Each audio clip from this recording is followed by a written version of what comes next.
Saints are down We're 24 waiting to on nothing. you. Ah, Video games, not football. yeah. Well, my Saints. Wait, are you ready, Elijah? Locked I in. am waiting here, clipping my toenails in anticipation. That's Ew. disgusting. Well, all engines are a go. You ready? Excellent.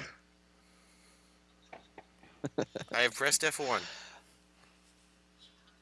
So we're recording? No, that means yes. Start. It's a PC gamer thing. Oh. That's a fail. Smooth intro failed. Well, hello everyone. This is Caleb with the Artistry and Games podcast, and I'm here with Christian, Elijah, and Harrison. Say hello. Neil Hello. Bozod. And here we are to prattle on again for an hour, hour and a half, 3 hours, 2 hours, depending on how long you can stay with us, and if we can get the microphone away from Elijah and Christian about Destiny. That might be a struggle. We won't be staying on it too long, I'd hope. But I have to say, I'm quite happy about the fact that Destiny is apparently finally getting a freaking update. An update that will actually matter. Because they are redoing the loot system.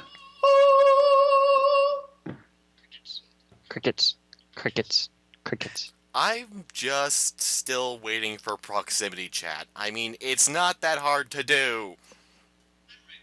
I'm right there with you. I mean, I've had the opportunity to actually just play with a few just sort of like randoms just on the happen chance, and we still managed to get the mission done, but we could have done it a lot more efficiently, and we would have actually had the opportunity to become friends if I'd just been able to chat with people. Yep, actually, How is But that then not essential to an online game? It's just weird. actually, it's I got weird. even But a better example. There's a guy I recently started playing it with on PS3.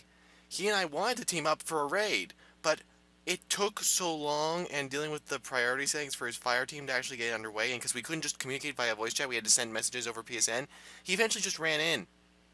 He didn't even get my message until afterwards because it's just that ridiculous. Because apparently Bungie is not aware that people talk with their voices, not with 4 buttons and a D-pad. Because, you know, even Steam in big picture mode, they had to work a lot to make that work, to have instant messenger working, and it still doesn't work fantastic. So, I can't think of any legitimate reason other than that they're afraid that, you know, some idiot 12-year-olds are going to be mouthing off, and I just keep thinking, that's going to happen regardless. You're hindering the rest of us. it's the exact same thing with League. I mean, you'll run into the same situation where you will have those players who are trying to help the new guy. But even when I was just beginning League, I still ran into the same to people who were just like, "Oh my God, you're such a noob," and they would curse at me and they would make me feel bad. And I'm just like, yes, berating me is going to help me be better. By you telling me that I am expletive, expletive, expletive, expletive, like seriously, I had one guy just literally call me the C word at one point. Yeah. Did he honestly think that was going to suddenly inspire me to do better, to lash out at my enemies and strike them down with holy fervor? I was playing Leona. Of course you were. You were playing Leona Lewis? I thought she was an artist, not an instrument. But You Moving failed. on. That's a big fail. But the thing is, like you said, I don't see why there's an excuse because you're talking about Activision, the publisher of Call of Duty, the multi-bajillion mega series that gets published every year, multiplayer, and then Halo from Bungie. So why didn't they have all these things from the beginning? I mean, really? And here's the other thing. They had, what, 5 more years to actually build the game, and yet we're still getting a lot of piecemeal things. It was very interesting. The last time I was playing online with my friends, I usually play with 2 brothers, and they were hanging out, and we were having fun, and we did all our daily missions. We did the weekly challenge to get the strange coin so we could get as much loot from the Wandering Merchant Zur, and then we just sort of stepped back and went, okay, what do we do now? Because the thing is, we're at that point where I'm level 26, 27, they're 25, 26, you know, depending on what gear, you know, we're wearing. And the thing is, we're too low level to do the Vault of Glass, which is the first big raid that came out for Destiny. but we're too low level to do it, but we're too high level to where anything else is actually a challenge anymore. So we're basically just at this point where we're basically just milling through gear, trying to get the good stuff so we can actually play Can't you the actually game. set things though to a higher difficulty? I've been doing that to make some missions a little bit more challenging. You can set most. A lot of people I've seen complain about there being no difficulty setting, but there actually is. When you're setting destination, you can click on the difficulty and you can up it. You can make any mission heroic, actually. True, and I have done that, and I have enjoyed my time doing that, but it's still just sort of like, for example, my group and I have done Sectus Prime, the first strike boss. We have done him a minimum of at least 6 to 7 times, just because we keep on getting that strike. We've done the Nexus mission at least 4 times, so it's not necessarily the fact that these strikes are hard, it's the fact that we've done them so many times that we know when the minions spawn in, we know how to handle the various raids because we've done them so many times. Too many dungeons. Or too few dungeons. Yes, it's way too few dungeons. I will say this though, I'm quite going back to my original point, I'm quite thankful for the fact that they're finally getting rid of the randomness with the loot system. For those who don't know, whenever you get an Engram in Destiny, what you do is you have to take it to the Cryptarch, and they will decrypt it so you can get a piece of item. Now, you have different grades. You have green, which is, I believe, uncommon, blue is rare, and purple is legendary. In the way things currently are, if you take a blue in, it has an equal chance to go legendary and an equal chance to go green. Same with legendaries. They have an equal chance to go exotic, but they also have an even more likely opportunity to even go blue and even down to green. Yeah, it's actually very hard to get legendary. And also, the additional twist on this, excuse me, is that you can end up with it being legendary, but it won't be for your class, even though there is no trading system.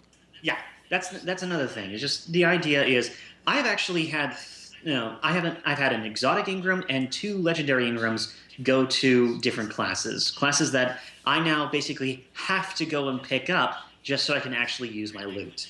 Granted, I could dismantle it, and I probably will, because I don't want to play any other class because I like my Warlock, but anyway.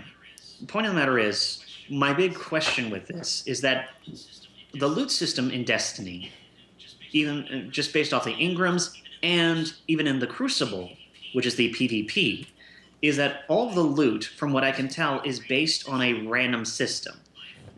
I've had situations where my friends and I have been the top players in a Crucible match and have done quite well. Like, we've ended up with KD ratios of like 3, 2, pretty decent KD ratios.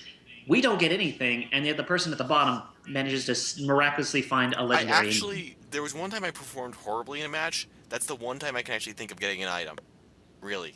I actually performed horribly, and I got an item. I got better the next round, I didn't get an item. Right. So I'm guessing is there a place for randomness in games? And if so, where is it? Because it's obviously not the loot system. Because the moment you put randomness into a loot system, you end up with basically the biggest problem that Destiny has been facing, or what basically Destiny has come to be known as, which is, the loot cave simulator. I'd say, personally, randomness works in content. Like, you and I were talking about this weeks ago. It would be awesome if they took a note from Warframe and made randomly generated levels for just, off-site missions outside of the main hub area. That sort of randomization, I am 100% okay with. Also, what your actual weapons are like. I'm okay with them being randomized so long as, they're within reason, because that's one of the things that was actually neat about Borderlands. Pretty much the only neat thing about Borderlands was that.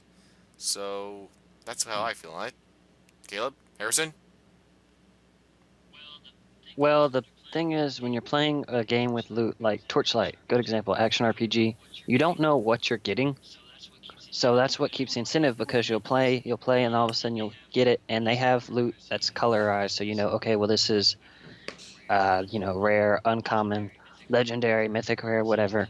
So you can play and never know what you're getting, and you keep coming back for more because you never know what you'll find. You could kill a random peon of an enemy and get the best weapon you've ever seen, and then you go fight a really hard boss and only get a common or a rare. So the randomness helps keep the game fresh. Of course, I'm not opposed to, like Borderlands, they had some dedicated bosses where you knew they were going to drop a certain type or a particular gun. It was just what you got might have different stats from everyone else's. Yeah, I think a bigger baddie should always drop something better, though. Yeah, that's been one of the biggest problems with Destiny's actually been. I sometimes could get something really awesome, but a lot of the time, I mean, you don't even get a lot of money for killing bosses because of how regularly you do it. You get 50. If you're playing on a fairly higher difficulty setting, you can get that from just killing regular enemies. There's no point to be fighting the boss if I can literally gain more money just from fighting slightly harder enemies. So the incentives Exactly, are broken, basically. There's no... You're talking about Torchlight, but there's no loop. There's no loop to it. There's no constant build to it.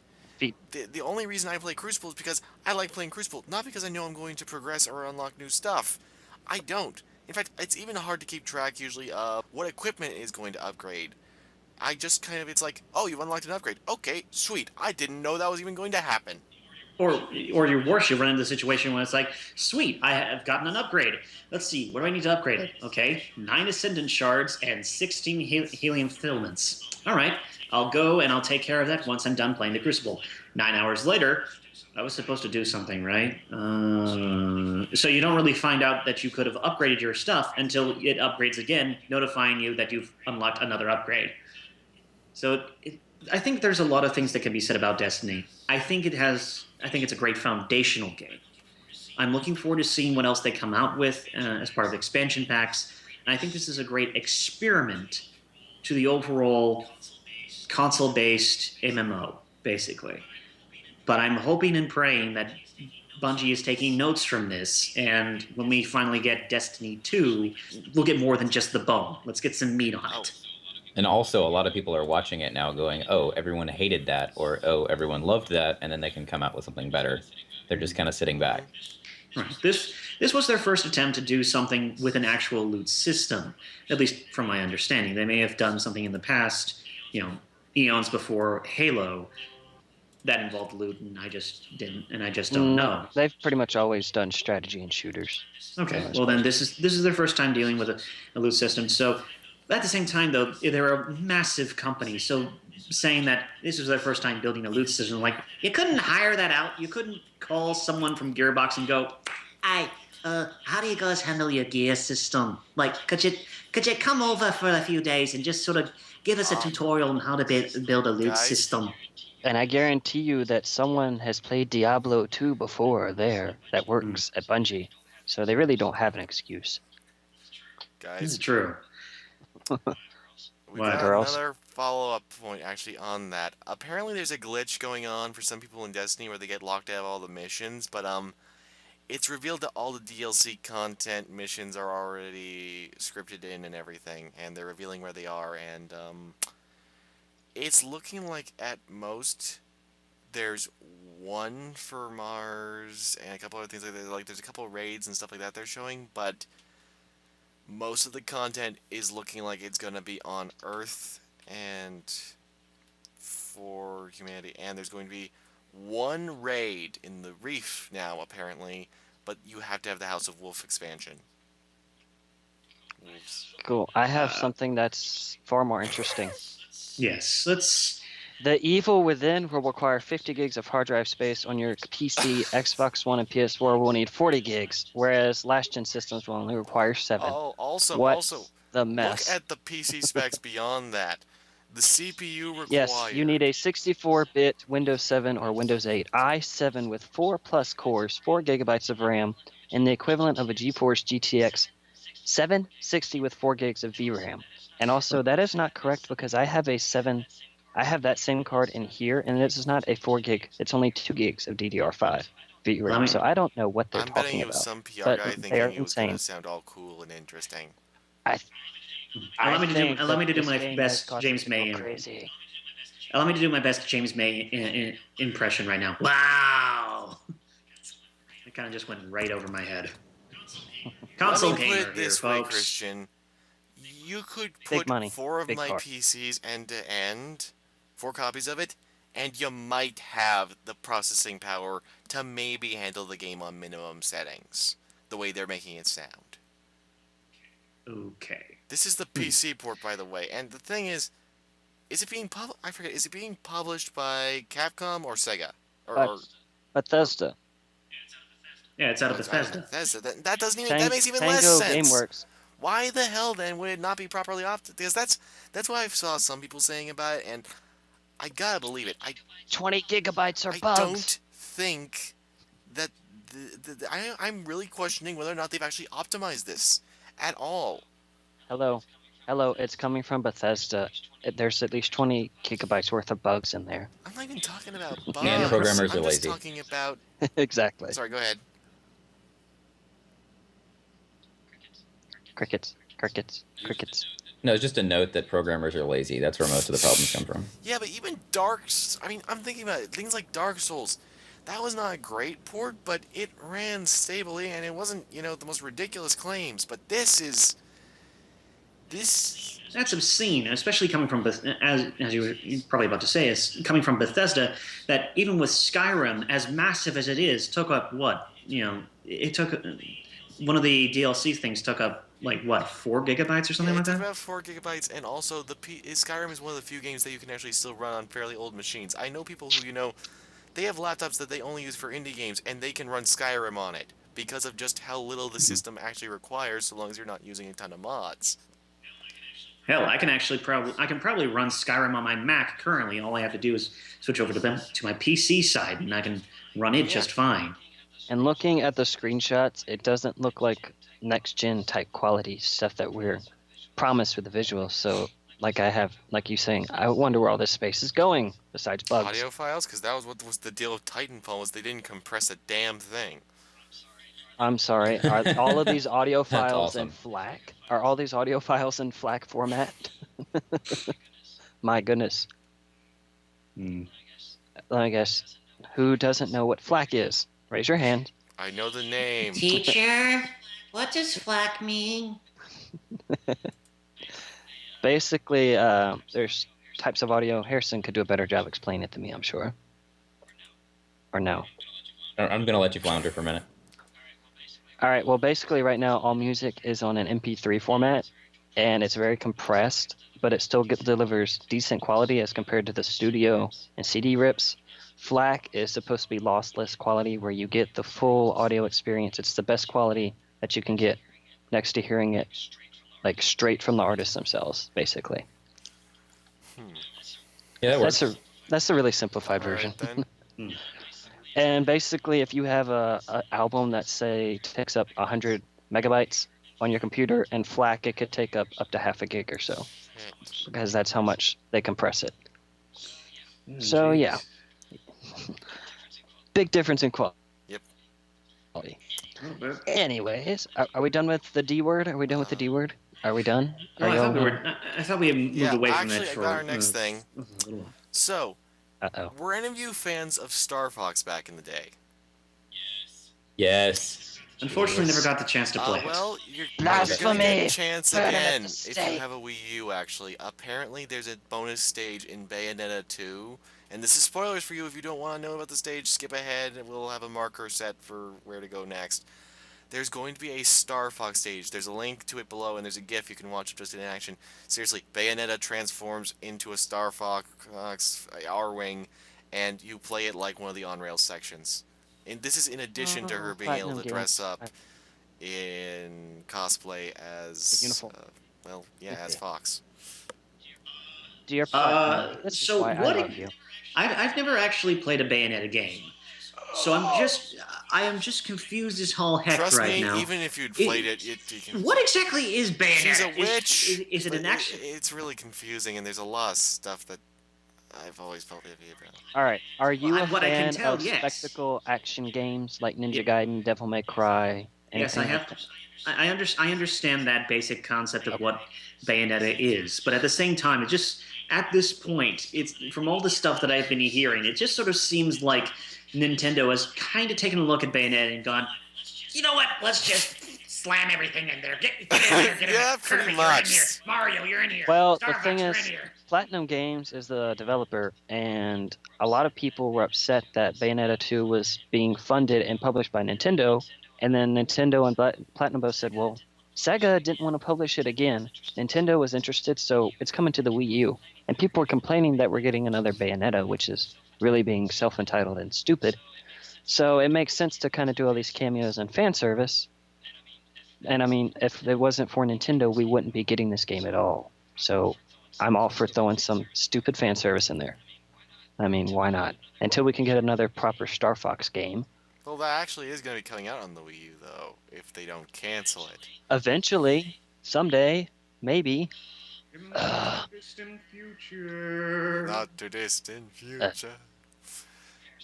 Harrison and I, huge fans of Star Fox. Yeah, I sunk so many hours into that. Not even funny. I can understand why people really enjoy it. It's a very fast-paced game. It was very tight controls back in the day. It looks very good. Now, the thing is, though, I remember back, I believe it was the GameCube, had a 3D Star Fox adventure. Adventures. Yes. And there's Star Fox Adventures and Star Fox Assault.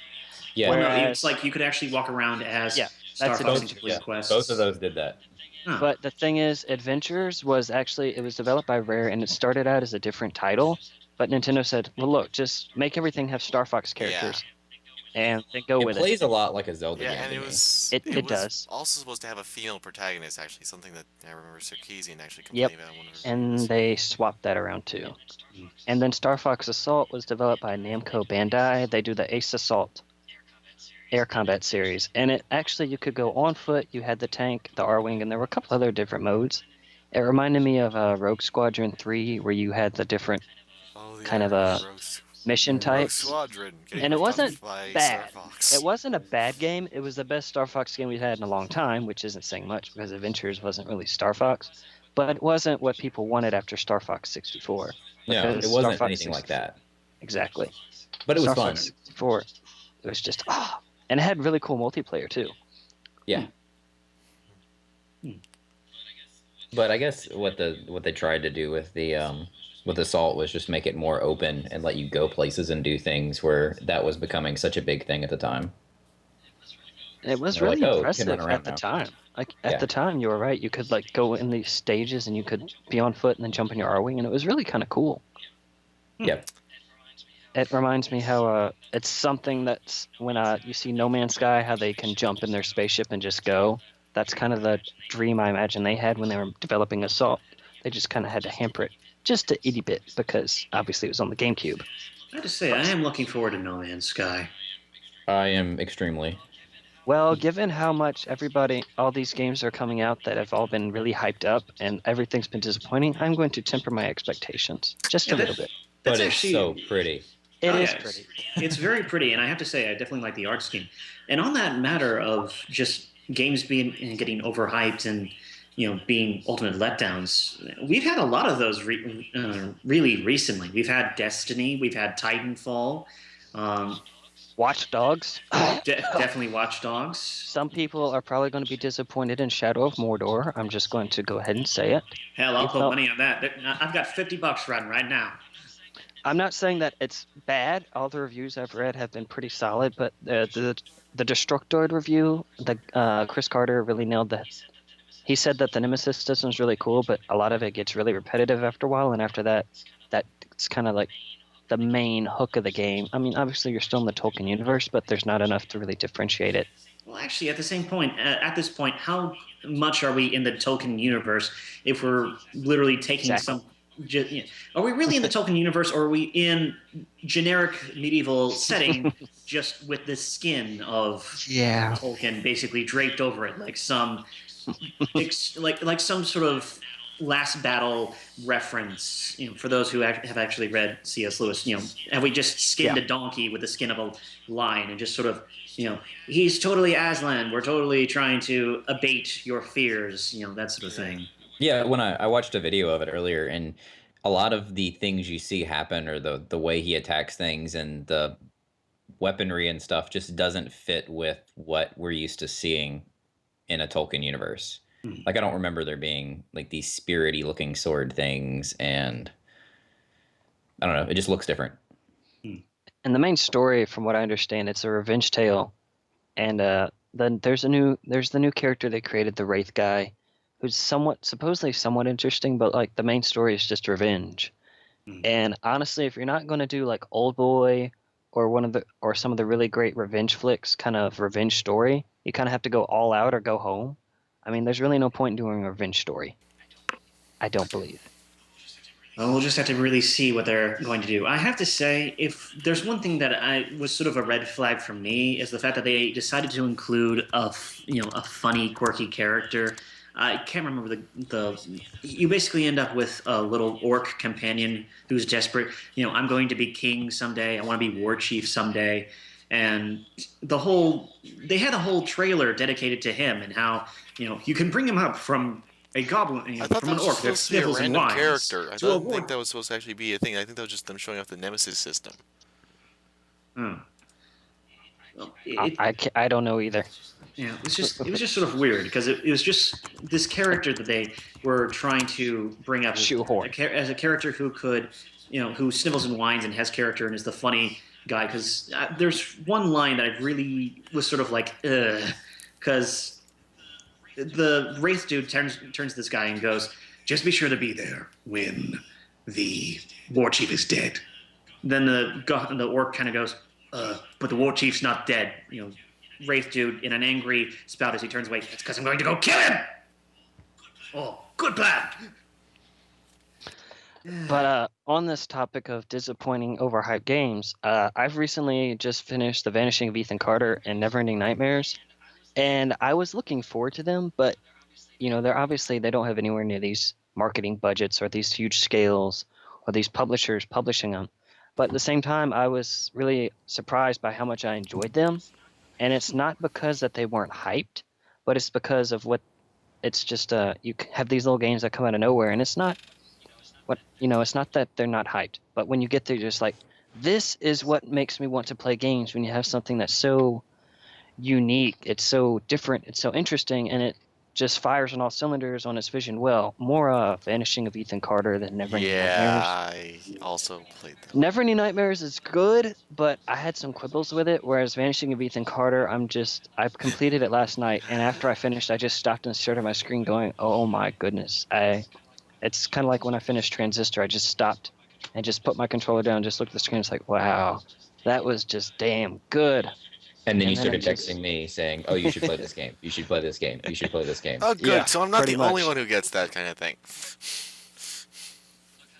Because it's just one of those games where they don't happen enough, unfortunately, but I think they're kind of important because when you have all these really overhyped or just really all these AAA releases that they all kind of blend together after a while, and not all of them do, but for the most part, a lot of them are very samey. Then you have these titles that come along and they're just so different that just blows you away. And while we're on the subject, though, of that, speaking of things that come out of nowhere and they're different, you also have these titles. I'm going to put titles in quotation mark concerning Mountain. Whether or not No. that's even a game, because so many critics. Screensaver. Harrison, I get the feeling you have some strong feelings on this. I do. Go for it. Explain It's not a myself. game if you can't play it. So That's the question- all that is need saying at all. So the question on the table is whether or not something is a game and what exactly constitutes a game. Is it the difference Not a between 30 a game and an we're not looking for a interactive thesis. experience? Well, those are kind of the same thing in some people's Yeah. descriptions, but that's not interactive at all. You just watch. Even Dungeon Keeper Mobile was more of a game than Mountain, and that says something, because Dungeon Keeper Mobile was a soulless husk of money making and a piece That of garbage. only a Kotaku writer could love. Literally, there was one of them saying that he actually liked it. You will get I felt hate like mail that- for that, and Kotaku will blacklist you. But yeah, like Harrison said, I watched it, and it's kind of cool, but all these people raving about it being a great game, you have all these critics raving about it, and then you go look on Steam review, and every Steam review is negative. And I mean not just negative, really, really negative, like expletive, expletive, expletive. I wasted money on this. This is $1. This is a screensaver. Just really nasty, angry stuff. But I also read a piece not long ago on The Escapist. I think it was Experienced Points by Seamus Young. And he was talking about why things like Mountain get critical acclaim. And he said, well, when you work in the game industry as a reviewer, you get all these games, and they do tend to blend together. So when you have something new and interesting, we kind of gush about it. But the thing is, Elijah and I are working, and we're nowhere near the level of Destructoid or IGN or any of the big sites getting those games. But we get enough games that when we get something that's a little interesting, because we get indie titles submitted to us, we don't gush about each one because it's different, because at the end of the day, we still look at it and say, well, is this really worth people's time and money? Exactly. Is it actually a good game? And that's the question that needs to be And answered. that's just Not just, oh my goodness, it's so pretty. I'm kind of left to think back to back when I saw Black Swan, because I'd heard everyone raving on and on about this film, and it's like, my mom and I love psychological thriller type stuff, so we wanted to see it. Then So you watched it with your mom? yes, That was weird, huh? and to be honest, the lesbian scene wasn't even that engrossing. It just kind of was like, oh, okay, that happened, or it didn't. I meant the scene with her and her mother when she wakes up, Oh, and you're just like, oh, this is weird. Oh, this is weird. yeah. But Oh, Darren Aronofsky. what I'm saying here is, a lot of critics loved it, but you know what? I think even the last time I tried to watch a Transformers film, I had a better idea about what was going on, and it felt more like a film that actually knew what it was than Black Swan did. And I kind of just, I don't understand how you can say something like that is, it's better because it's different, because you're saying that, and I don't agree with that, because a lot of people, they talk about how there's not a lot of variety industry, everything's yours, blah, blah, blah, blah, blah. A lot of the time, everyone's saying these certain things about the industry, it's not really accurate. I had a friend who actually, is a big name amongst the Talk Amongst Yourselves for Kotaku, Doc Seuss, and he made a very good point that there have been only 2 really strong campaign-specific dedicated shooters that released this year. And I think it's pretty close to that, within the 2 to 5 range the year before and the year before that. We don't actually get a lot of them, but we hear about how there's so many of them. And I think too many critics are having to do the same games, because a lot of sites, unlike us, they have a huge staff, so they can have a bunch of people to do specific things. Like, let's say you're writing for Destructoid, you might only cover shooters then. Then you're going to feel that monotony, and then when I see something like Mountain showing up, then you might get surprised. But I think if anything, that just kind of says you need to have your critics reviewing different things. I mean, like I said, I'm covering Endless Legend. Most of my strategy experience has been with Civ 3 and a couple other ones, and I'm going to be honest about that. I'm going to be honest that my strategy experience is more limited than some people, but you need that kind of perspective on things, and if you don't, then you're burning people out. But then at the same time, they would argue that if you have something like a strategy game, Endless Legend, it's probably made for people who play strategy games. So if someone is not a fan of strategy games, and I'm not saying you in particular, but you see all these big sites where they have a reviewer who has a noted distaste for a genre, yeah, I know that. but that person is still reviewing a set game and gives it a bad score, and then you go look at the review and it's either poorly written, the arguments are very flawed, and it says, well, he was set against it from the get-go, so why did you have him review it to begin with? I know what you mean. I saw that with... It's sort of like throwing children to wolves at that point. That's why I like the old EGM system where they had 4 reviewers on a game, which isn't always feasible, but you got a wide range of opinion. that was always a good system. I'm glad they still do it in their magazine. So, actually, let's continue with this with the original topic before we got to Black Swan Legend. I think at one point we were going to bring up the idea of these smaller games, while they didn't have the big hype, do they have an actual place in like, do they have an actual purpose? That being just what is their value basically in these types in our gaming culture basically? Because you have some games like the two that you were taking a look at, Harrison, that are relatively small, within 3 hours, and then we also have previous games such as Gone Home and Dear Esther, which are more narratively minded, but do they have, what is their real value? Well, I'm going to also sorry. stop you right there real quick. Vanishing of Ethan Carter is the one in particular that you're talking about, and the Neverending Nightmares. Those are two that I just finished. I took 3 hours to beat Ethan Carter, and Neverending Nightmares I beat in under 2 hours. No, sorry. Elijah, how long did you beat it? I think How long it did it took take you about to- within 2 hours. Same for Neverending Nightmares on my end. But Gone Home and Dear Esther, a lot of times, if you look, they got labeled as a walking simulator. Same with Stanley Parable. Mhm. And it was sort of a lot of people went in a derogatory way. But in Vanishing of Ethan Carter, I'm not going to lie, you spend 3/4 of the time walking around this town and exploring it. But the thing is, the scenery is gorgeous. It's also very interesting, and the environments actually tell a story beyond what the story is. You find a place with traps, you find a corpse, you find, a ruined home, and there's a door broken, and you think, you're actually fitting the pieces together by yourself beyond what the game gives you as part of the narrative. And that's what I enjoyed, because I was fully immersed in this little Pacific Northwestern town, in this little world. And then I actually didn't know what I was doing for like the first hour and a half. And then I solved one of the puzzles later, and then I solved another one, and then I found this kind of a progress chart towards the end of the game, and I found I'd actually missed 3 or 4. But rather than being aggravated that I had to backtrack, it was, I am so excited to see what the rest of this stuff is, because I was enjoying it so much. The story was really interesting.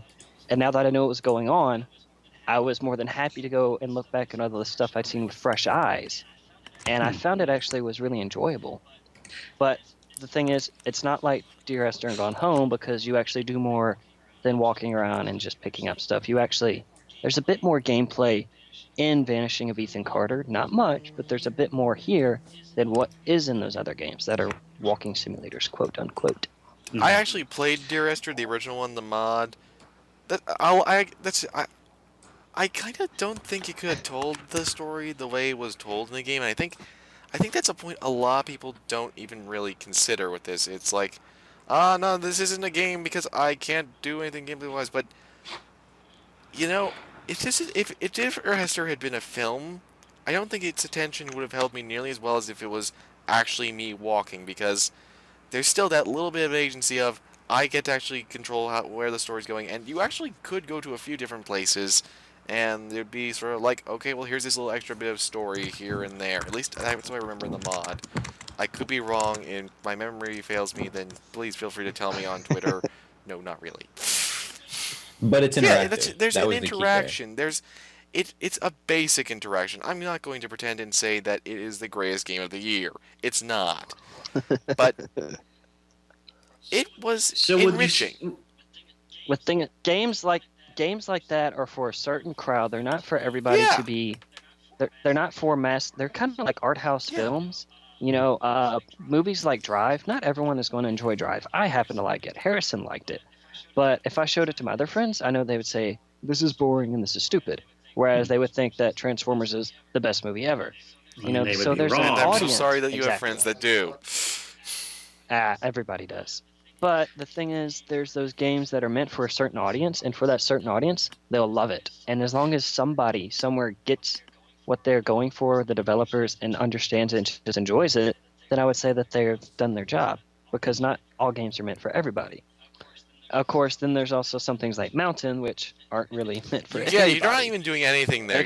You're just Except jaded just critics. there. Jaded critics love screensavers. If you want to get into the game world, you can get notoriety. Just make a screensaver, sell it for 50 cents, and wow all the jaded critics with it. And there you go. That's your foothold. So, Caleb, would you say that maybe perhaps take games such as Dear Esther and Gone Home, and maybe instead of putting them up on Steam as like, this is a game, put it up instead under the pretense of this is an interactive experience. There's no real challenge. Like okay. When I was taking a look at games, there was this idea of what exactly qualifies as a game. And I'm going to keep this brief. Don't worry. I swear to keep it under 15 minutes. Oh, thanks. There was the idea that a game has a progression system, an eventual overcoming of an obstacle, whereas a more interactive experience is more along the lines of it's a story, and maybe you have the ability to make choices and you can direct what things occur, but more along the lines is you're going along a relatively linear line towards an inevitable conclusion. Well, so, I would yes. think, though, that Steam, I don't think they need to be on a separate place than Steam. The thing is, when the developers are putting up their description, they need a description that actually reflects the nature of the game, and the new Steam tags don't always work, because if you look, a lot of things are tagged as indie, and like that's supposed to give you an idea of what the game is. It says, okay, well, something that's indie doesn't necessarily tell me anything about the game, because Neverending Nightmares and Defense Grid 2 are both indie, but they are radically different games. Well, I think And they do every the same thing single- with movies too. Well, Where exactly. something will be like, oh, this is like a really indie movie, but then you find out later that it was made by a big, Exactly. and it's just different. Well, actually, yeah. For example, Child of Light is technically could arguably be considered an indie game because even though it was made in-house by Ubisoft, correct? Yeah. Yes. But it was made in-house by a small team in Ubisoft. So technically, Child of Light could be considered an indie game. But that's sort of the idea and adjective of indie is that, okay, it's a smaller team with a smaller budget. Who's And independent. but even still, that's not technically the case in some cases. So I guess It's there become are a some. style. Yeah, I agree that actually that's it. That's technically it. Indie is now could potentially be argued that it's now a style. It's not Right, it's a necessarily. genre. But Yeah, another it's- thing, Yeah. keeping with your thing of being on Steam, when they go on Steam, Stanley Parable was notorious for this. There were a lot of critics raving about it, but if you looked at the reviews were very cryptic and very swarmy, we can't tell you why because we'll spoil everything. And everything that you read just seemed very self-fulfilling. Just, oh, you'll love this game, go play it. For the most part, I think Rock Paper Shotgun just had like a 1 or 2 sentence thing, just saying, just go play this game, trust us. And I mean that's better than having a whole 5, 6, 7 paragraph thesis on, like why you should play it, but you can't tell me anything, but you're still telling me why I should play this game. So it comes down to the way that the games are represented on Steam, I think, and also the way the critics approach them. Because when you're approaching it, you should be, from a consumerist standpoint, I don't care who you are, the point of your job is to tell us, the gaming public at large, okay, is this game worth my time and money? And, not everyone's going to think the same thing, but that's the basic. You'd say, okay, well, this game, like I'm going to point out Styx, Master Shadows. That's a game coming out by Cyanide. Cyanide has a reputation for having very unpolished but charming works of games that aren't for everybody, but for those that can appreciate them and put up with some bugs, they can enjoy it. But if you look at a lot of the critics' reviews, they tend to either slam them or be very average, and not really people say, you know what, if you can look past all of this, there's a great game. Most people are just focused on just the bad. That's just a problem with some of the way critics approach games now in general. Well, when you actually, I think there's a lot to be said just about not necessarily our society, but reviewers in general. When people will go and, for example, a hotel. People will go to a hotel and they'll stay at a hotel room and they will enjoy their stay. But the moment they have a bad experience, they are more likely to actually go online and write about their bad experience Exactly. than if they were to, have just a flawless experience. Everything goes right. Nothing exceptional occurs, but everything just goes smoothly. You're more likely to remember the bad than you are the good. And you're more likely to espouse the bad than you are the good, just on the basis of the bad is just all that more impactful. We talked about that in a statistics class one time about how almost all the time it's the people on the extremes that actually go and do anything about anything that they had. If you just had a good night, like your exact point, you're just gonna be like, "That was awesome. I'll come back here." But if it was terrible, you're gonna go rant and tell everyone never to spend their money there. And if it was they gave you something randomly for free that you weren't expecting, then you're gonna go tell somebody, "Hey, they gave me something for free." So you get the extremes, but almost always the negative. Right. Or at And least- that kind of goes in hand with the American culture, though. We're a culture of extremes here, for better or for worse. That's just the way some things are here. That's true. That is very, very true. But that is another huge can of worms. Let's We're open not gonna a touch that different one one tonight. then and address that elephant in the room. Those of you listening, you may be aware that Caleb and I aren't the biggest fans of Naughty Dog's first PS3 franchise, which you normally refer to just as the U game because actually saying the name itself actually makes us tense. And I know you're probably thinking, "What's wrong with us?" But trust me, we'll have a very special podcast someday explaining that. But today, apparently, or actually yesterday, apparently to Bruffa Press, Naughty Dog, one of their lead designers shared a close-up of Nathan Drake's next-gen face. That's all Ooh. there is. It's just his face. It's a face you've seen 1,000 times. Some of us may have wanted to smack it a little bit and, potentially introduce his AK-47 It's to now it, but next gen.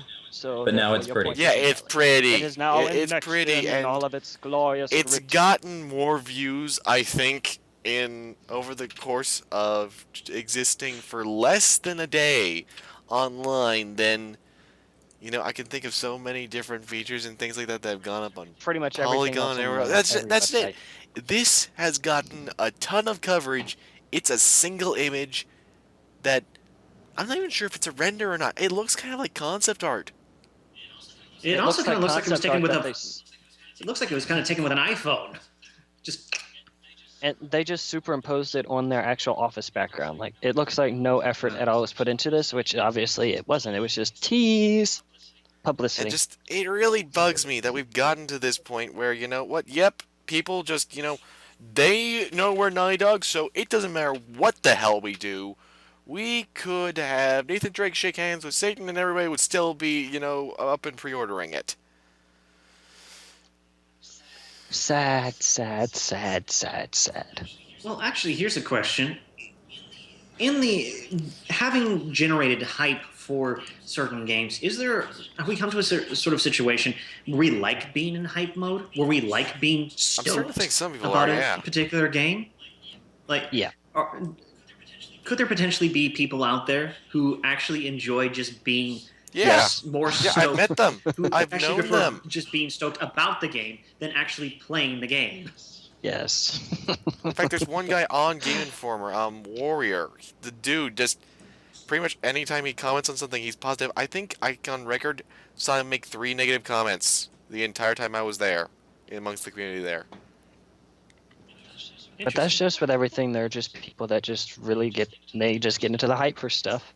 It's like for any kind of movie, they get really hyped for it, then they see it, and you're like, "Hey, it wasn't?" You say, "I was all right," but you were really hyped for it, and they're already hyped for this another major film or whatever, and it's just a never-ending thing for them because that's how they get their kicks.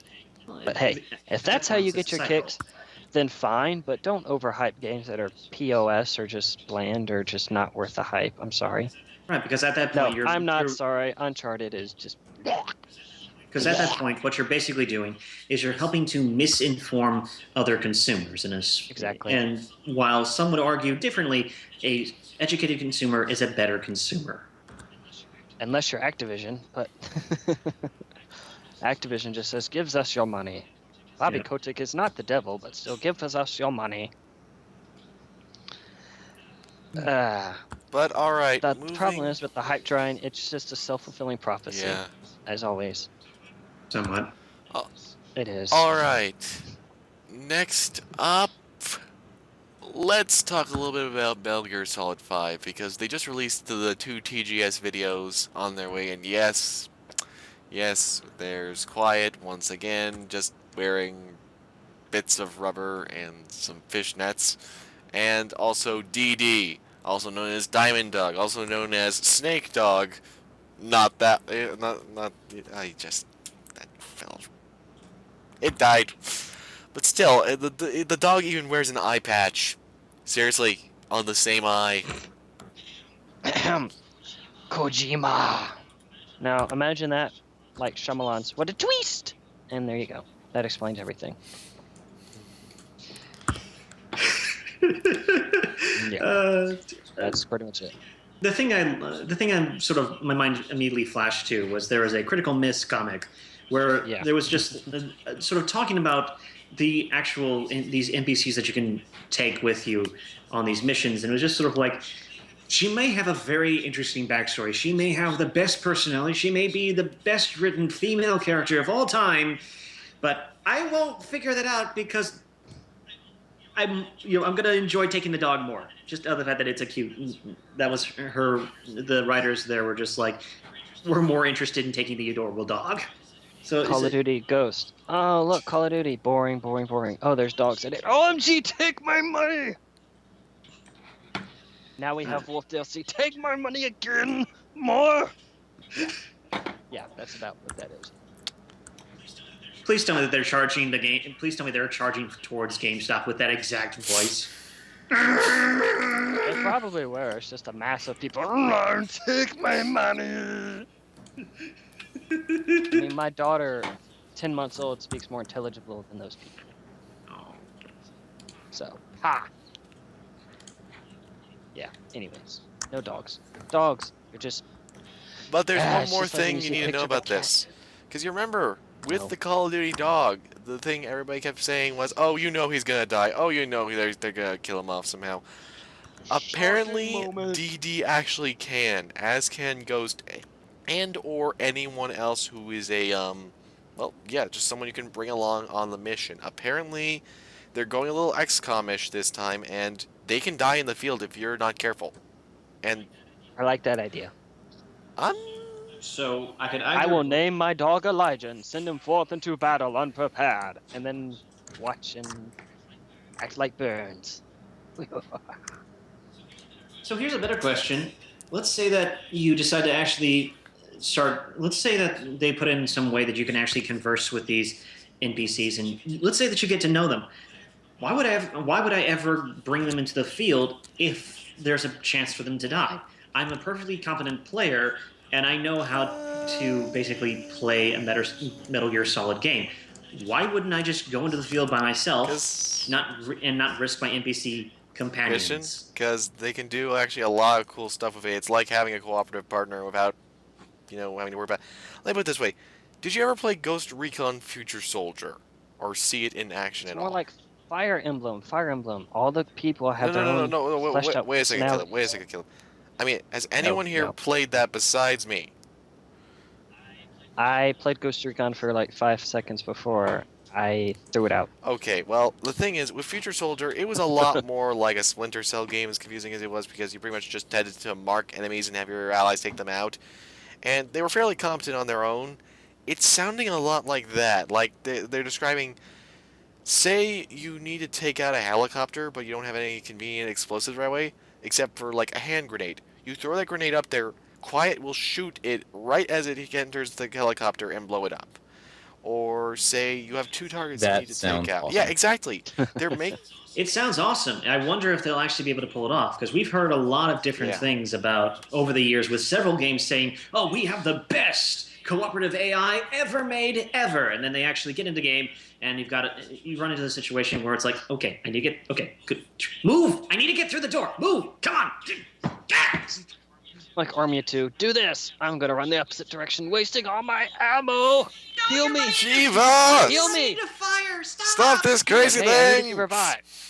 I'm going to charge into battle and not heal you. No, heal me! No, I must shoot people. Get to the chopper! And then you just... Okay, I give up.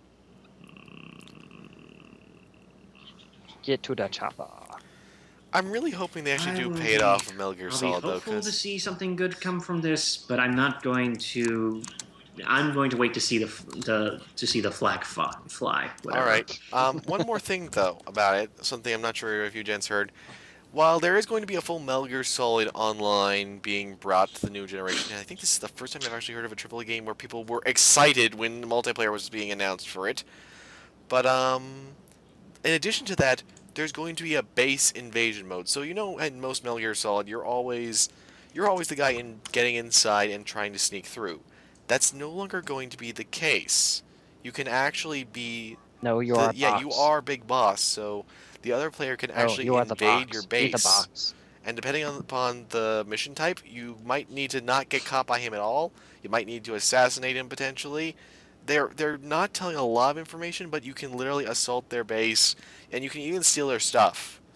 So yes, someday you're going to find probably a mother base full of sheep because someone's probably done it. It'll probably be Caleb, and then you can steal all his sheep, which will probably be me. Running away with all them. Yes, you can take sheep to your base. You can even carry them on your back, I think. I'm going to resist making the joke. I want to resist making the whales joke. Wales. Christopher Moore? Do you know who Christopher Moore is? Fortunately, no. Okay, never mind. Then that was a nope. Then you don't know the secret of the whales. Well, not whales as in the aquatic animal. I'm talking about whales as in the part of the UK. Freedom! No, Wales is the part where you can't understand anything being said. And it all sounds like consonants. That's what that part is. Oh, didn't be fighting words there. What, are you Welsh now? I can be if I want to be. Who are you to tell me what I am? Well, we're nearly Yeah. out of time, so we should get to talking about what we've been playing recently. Who said we were out of time? I don't remember you being the chrono keeper here. I am now. And now stop it before Wait. I go back in time and shoot your grandfather. So does I that mean would that say- does that mean that Elijah is playing Zillion Bottom? Maybe that could be why he's doing so badly. He's feeding. League joke. Shoo! That's the joke flying over his head completely. I know. Some of my best material. All right. Well, since Christian. you're so rip-roaring, you can start, Christian. Well, let's see. What game have I been playing? Well, let's see. I just purchased a PS4, and I got the Destiny bundle, so I've been playing Destiny. I want another game desperately. Just get PS Plus then, dude. I do, but I'm also a struggling college student. I don't have money. But The PS Plus games on the PS4 are not as great as the ones that are on the PS3 available. well, they recently availability they days. recently had Towerfall, and they're adding in other ones. I know they started with things like Contrast, but Towerfall is only local PvP though. still, and he actually has local people. He's not like me, where he lives in the middle of nowhere. He actually, there are humans nearby that he can invite. Sure, Requires but I only controllers. have one controller. Again, being Tell a them broke to college student. tell them to bring their own controllers. I have no one here who bring. The point besides. Point is, I've been playing a lot of Destiny. Even though I have had a lot of issues with the game, like the story has been just infuriating because Story? yeah, but I cannot tell you how infuriating it was You to mean have that whole cutscene with the speech. I could tell you of many things of the great battle. Well, let's see. I've got time. How about come on. Nope, go shoot some aliens in the face. Yes. So even though I've had a number of issues with Destiny, I'll say that it's been a great foundational game. I'm looking forward to seeing some of the expansions, and I'm really hoping that that Bungie just takes assessment of how Destiny has been perceived and basically go, okay, here's what we did wrong. Let's fix it next time around. I find it funny how nobody's complaining about Bobby Kotick being the devil now that they're publishing Destiny. I don't see any quips about that. It's been kind of done to Anyways. death. That's the only reason I ain't doing it. All right. Next up, Harrison. Wait, that's all? That's all you've been playing? Destiny? Oh, you poor soul. I wonder you are so crazy. I've got a bit. You I have have a bit you of have a a busy dual life. boot PC Mac. You can play even just free stuff on there. All right. Right. I forgot about the fact that I did actually get back into Age of Wonders 3. Aha! And I do enjoy that game a lot. The only thing I will say is that I'm a little disappointed with some of the AI, because the thing is, I'm slowly training myself up to try to take on a Lord level AI, which is sort of the medium rank AI. Those guys are aggressive as hell. I mean, I set up a random match with myself and like 5 other AI. By I believe turn 25, I was already being assaulted by this Lord level AI who was an orc warlord just mowing through my cities. I'm just going, well, I'm dead in the water. Hey, look, it's Christian. Well, Smash! I'm liking the face. phrasing here. You're saying you're an AI too, Christian? Is that how you can do so many voices? Of course, he's watching all that Hellsing Abridged. But if you haven't played Age of Wonders 3, it's a wonderful sort of civilization meets tile-based battle. How is it compared to Strategy. the other ones, though? How is it compared to the other entries in the series? I don't know because I haven't played Age of Wonders 1 and 2. But I 1 and haven't. 2 or Shadow Magic? I'm new. I was a PC player back when I was 10 when Age of Empires 2 came out. Then I went all console for 10 plus years. Traitor! Now I'm Heresy! Burn him at the stake! I jump around. But anyway, if you haven't played Age of Wonders 3, I definitely recommend trying it out. You have a lot of potential for a lot of fun, and if you have a few friends, you can actually do a PvP game, which I think I have tried to do at least once, and I did have some fun trying to sort of ally with a friend as we tried to take on more AI, which was pretty good. And I do like the class system, the variable upgrades that you can get for your civilizations are all very unique. I will say this: I think that if you ever want just a really fun, easy, just mow through, either do a orc warlord or a dwarf dreadnought, because orc warlords get basically all the stuff they need to just mow through, whereas dwarf dreadnoughts end up with a situation where they can just turtle up for long enough to get juggernauts, which are basically gigantic land ships that have absurd amount of health and do a boat ton damage to the point where they can, after they build up, they can. It's beautiful. What? We have opposition? Where? They can, I see it. No. They can what, Christian? They can. That- You've weaponized giving people raspberries? That was supposed to be the trundling of the Juggernaut as it crushed hopes, dreams, and civilizations. I can see it now, a dwarf standing above the Juggernaut as it fires off its main gun. Drive me closer, I wish to strike them with my sword.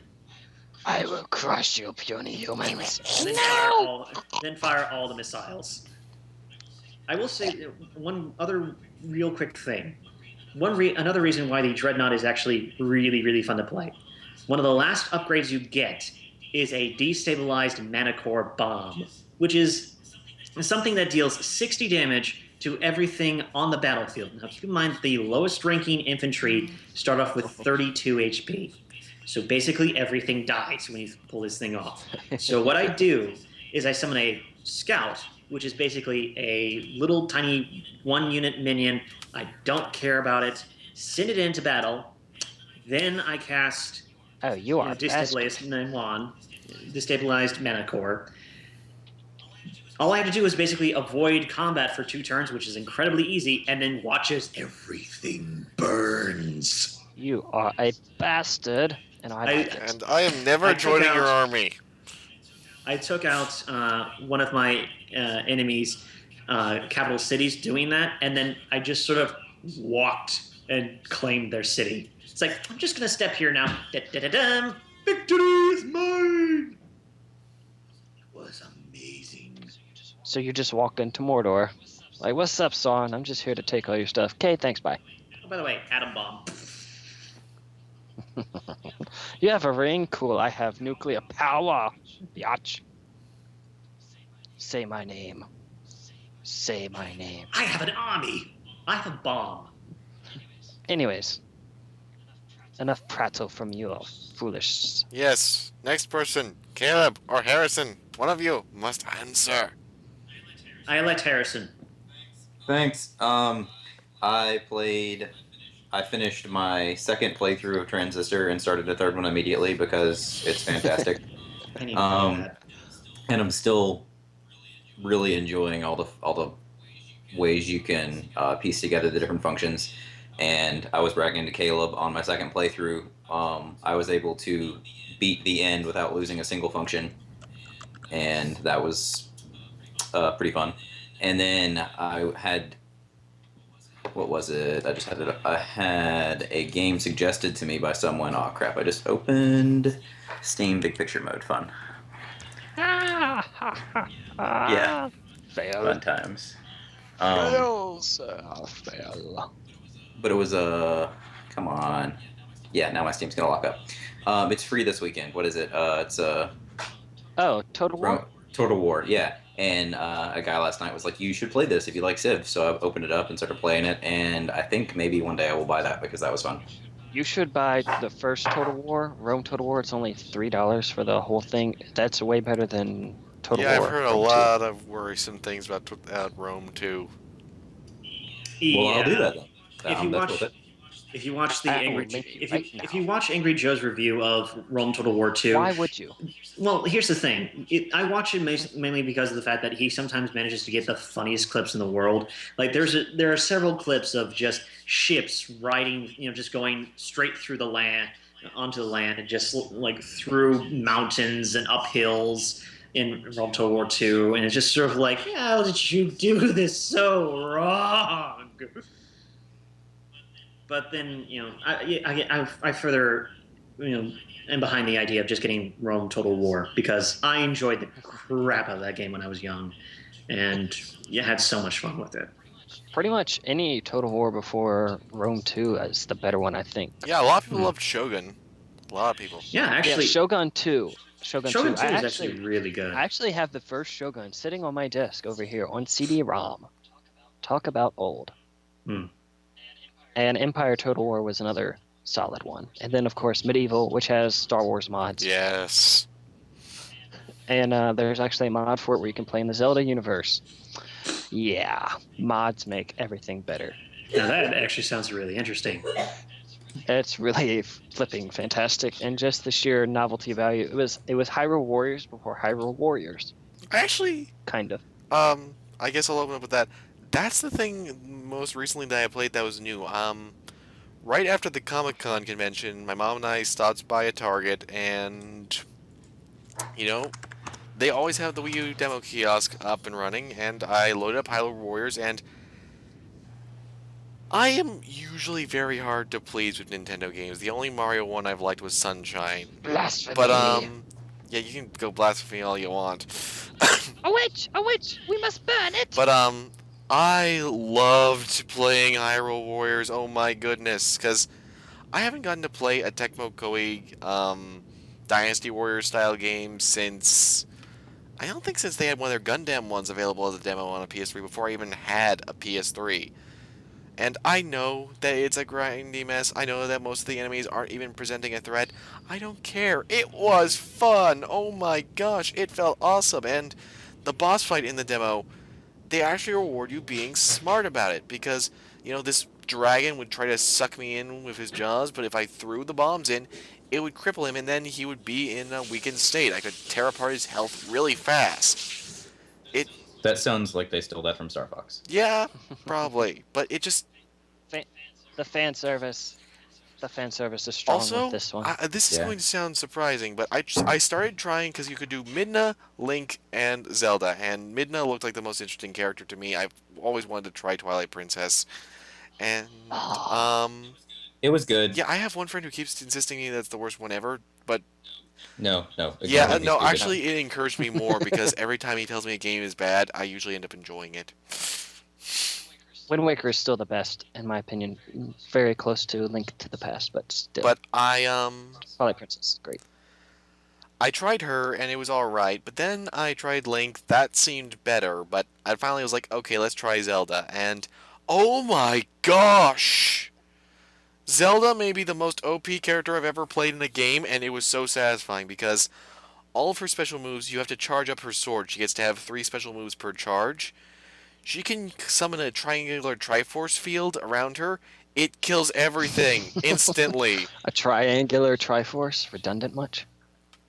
And also she can do these crazy sweeping moves with her rapier sword and just I it was amazing just how easy it was using her. If I actually do ever end up getting a Wii U, and I know I'm definitely getting this with it if I do, she's the first character I'm playing as, because my goodness, the princess who normally is getting kidnapped is wiping the screen faster than the trained warriors that I was playing as before. It was insane. Every single move of hers. And there was another one where she would suddenly summon in a hailstorm of arrows after already slashing everyone up. The combos were insane. Other than that, That sounds really fun. it is. I mean it. My goodness, It's the first Nintendo-made game to sell me on the Wii U. The first Nintendo-made game. Other than The that, trailer looks great. other than that, I played Neverending Nightmares. I did not like it nearly as much as Caleb. It's actually been kind of a point of contention between him and I. I, as someone who actually has OCD, some of that I really, really get. Some of it I actually kind of laughed at. And it feels wrong to be saying that, but it's kind of like, wow, that's actually worse than some of the stuff I've had in my head. And I'm feeling bad for the guy, because I know this is inspired by things that happened with him. And there was also that one level, which, no, Caleb, you don't get to say what was in it, that I'm really, really glad I got past. Because, let's just say it covered a subject matter I really, really don't like. The clowns. Yes, the clowns, yeah, that. Do you have Prince Albert in a can? Better let him out. But, in addition to that, I'm reviewing Styx, but I can't say anything about that. And I recently previewed LA Cops. We got an early access thing for that. Caleb, once again, diametrically opposed. He did not enjoy it because he was playing with a controller, and he was playing it wrong. But for those of us who need to bring a keyboard and mouse, it is fantastic. I played it with a keyboard. It was very imprecise. Not Yeah, you fun. keep telling yourself that, pal. I loved my time with it. I was actually sad that there's only 5 missions available right now. You can upgrade all your cops. It's like Hotline Miami mixed with XCOM. That's really how I No. describe it. The thing is, it's not, because Hotline Miami was very smooth, very precise, very arcadey, very, very tight controls. I know had it's still perfectly early fine access, but the controls controls, playing LA Cops. the controls, I should be able to not feel like I'm a drunk cop on duty when I'm playing Well, this then game. you shouldn't be drinking Coronas beforehand. I wasn't drinking Coronas, thank you very much. Wait, I was wait, wait, drinking wait. Orchard. Yeah, I didn't care for it. I tried it with a controller and a keyboard, and the problem is the controller support is broken because And there's that no way is a to problem. change your That is a targeting valid reticle. problem that you can't actually aim with that. I agree. You cannot change your reticle unless you're using a keyboard. The mouse, which means there's no point in having a controller at all right now. And I just didn't like the controls. I just don't like them right now. Now, granted, it is early access. It'll probably change, but And right some now, of us I'm just enjoy it anyway, so it might just be Caleb. The last new thing I was playing, and I'm not even gonna bother talking about Destiny. Cosmocoria. This is a game recently that my friend Kathy, the indie gamer chick, was talking about on Twitter at one point, and we got contacted by the developer, so we got a chance to preview it. I'm surprised by how much I liked it, because you are a naked astronaut with a helmet who has to plant plants on various planets to restore life, and then eventually fight a giant floating Galactus-like dragon in the sky. In addition to... And see, on the other hand, he's really in love with it, and on the other hand, I just felt very apathetic towards the time I had spent with it. Not that it's bad, just not my cup of tea. I'm sure. We believe you! Wink, wink, nudge, nudge, shove off the cliff. I didn't say it was bad, you Nimrod. But it's You kind of like a shoot 'em up tower defense. And that's really how I would describe it. Is you're shooting on your own and you're building the plants. And if you get enough seeds, you can plant other things. Like there's pyramids you can build, and there's for some reason Easter Island heads are turrets. For some reason Easter Island heads can shoot aliens. and there's like That's clock kind of amazing. towers. There's clock towers too. I think that I've were not even heads. gotten There's to like that 2 or point 3 yet. types. Every time I play it, I have ended up dying too soon. I got to about 3 to 4 planets, then the dragon showed up, and I was like, I'm running away, and I can't run away from this Yeah. shit. That dragon has so much health. It was just really. But this is an alpha build, so I'm also willing to let that go because it's like, yeah, it'll Yes. get better eventually. Yeah. But it's cute, it's nice, it's fun. It is charming. You're playing as a naked cosmonaut. I mean, it is Yeah, charming. you can't say that about any other game right now. No other game lets you play as a naked astronaut. Not yet, anyway. Saints Row. Not any indie game lets you play as a naked astronaut. Oh, we gotta throw in that quantifier. Indie. Not, or rather, any game that wasn't published by THQ or Deep Silver. Oh, this is fun. This is fun. Are you done babbling? yet? Yes, now it's your turn. Well, like I said, I just finished playing Neverending Nightmares. As well, Kimberly is actually doing our review of it, but I'm hoping that sometime this week I'll be doing an interview with Matt Gilgenbach, the main designer and creator.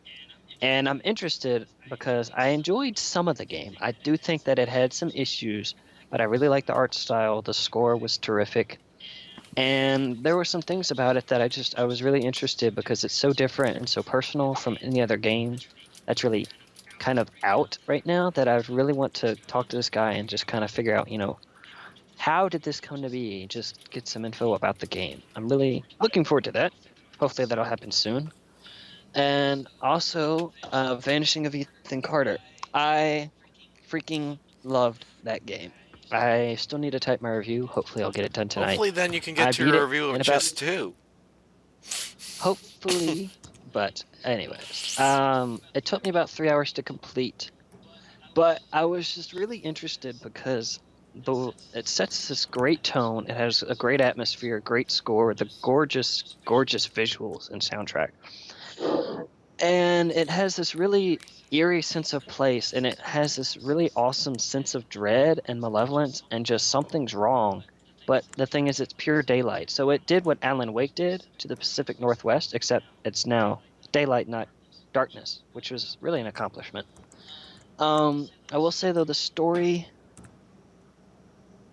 the thing is, I kind of figured out, really, once I knew just a little bit of what was going on, I pretty much predicted the way the story was going to pan out, and I was spot on. Although there was a couple of little things that I may not have predicted correctly, but still, the way they unfolded the story, even though I could guess what was coming, I was enjoying it because of how they presented it, and they did enough stuff that it was interesting, so it felt fresh, even though it was a very familiar concept. Because the developers just said it was a weird fiction, quote-unquote, title, very influenced by the old classic works in sci-fi and pulp genre. It's a very Lovecraftian H.G. Wells, Jules Verne influence on everything. I mean, you can even find Journey to the Center of the Earth, the Innsmouth Horror, and The Invisible Man and The Time Machine, like as books in the game. You can find these laying around. So they're wearing their heart on their sleeves and their inspirations very openly, but it kind of, even though I knew what was going on for the most part and what was coming, just the way they presented it felt so fresh. And the ending, this is one of the best endings I've played from a long time in a game. It really reminded me of Inception, which at the end, he has this little totem, which may or not be his Spoilers! totem, depending on theories, and he spins it, and if the totem falls over, he's not in a dream, and if it stays spinning, he's in a dream, and the film ends when it's spinning, but then some people say, well, you saw it slow down or it was going to top over. And Harrison and I, we actually debated about it for a little bit and talked to people, and that was my test to say whether you're an optimist or pessimist. Do you believe the top fell over? You're an optimist. If it stayed spinning, you're a pessimist. And Ethan Carter has an ending like that. There's some evidence to suggest that something really terrible and really awful happens to this kid that you're looking for. But at the same time, there's a little bit of evidence to suggest something else, that it really depends on how you put these things together as to what you think happens. And I like leaving the nature of the ending kind of ambiguous for the player to make their own narratives and piece together the bits of info that are throughout the world. I really, really like that.